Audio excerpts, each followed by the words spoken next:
राजस्थान भाजपा के प्रभारी, जैसा हमने आपको बताया, लगातार विरोध का सामना कर रहे हैं। अब इसी को लेकर उन्होंने जो पत्रकारों के सामने बातचीत करते हुए एक बड़ा बयान दिया है। उन्होंने कहा है कि राजस्थान की धरती पर मेरे जीवन पर किंचित मात्र भी खतरा आता है तो मैं उसके लिए सिर्फ सचिन पायलट को जिम्मेदार मानूंगा।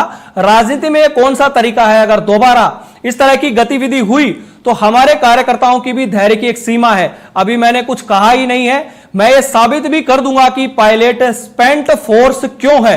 और यह बड़ा बयान प्रभारी द्वारा दिया गया है क्योंकि लगातार उनका विरोध किया जा रहा है। हाल ही में उदयपुर में जिस तरीके से उनके गाड़ी के सामने जो कई कार्यकर्ता हैं वो लेट गए और शाही तक फेंक दी गई, जिसके बाद उनका यह बयान आया है। देखिए उनका यह वीडियो। इस देश का लोकतंत्र आपको राजनीतिक रूप से लड़ाई लड़ने का अधिकार देता है और मेरे खिलाफ भी लड़ाई लड़ने का अधिकार देता है, वहां तक तो चलता है। लेकिन रात को घेर करके नौजवानों के साथ आप सोचेंगे कि हम गाड़ी पर आक्रमण करेंगे।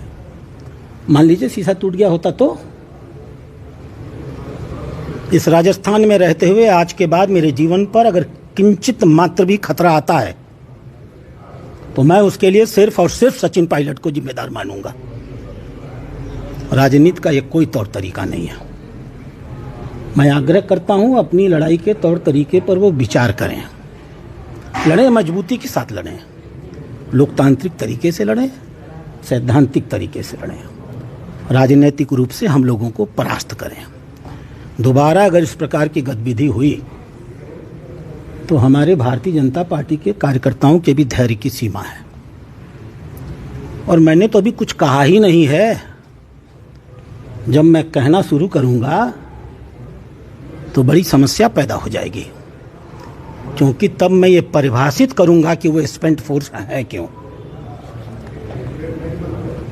पूरा राजस्थान जानता है इसको। तो मेरा आग्रह है, बड़े नेता हैं बेचारे, परेशान हैं, मैं जानता हूं, अपनी पार्टी में ही परेशान हैं। अपनी पार्टी में लड़ लें पहले, फिर दूसरी पार्टी से लड़ लेंगे। धन्यवाद।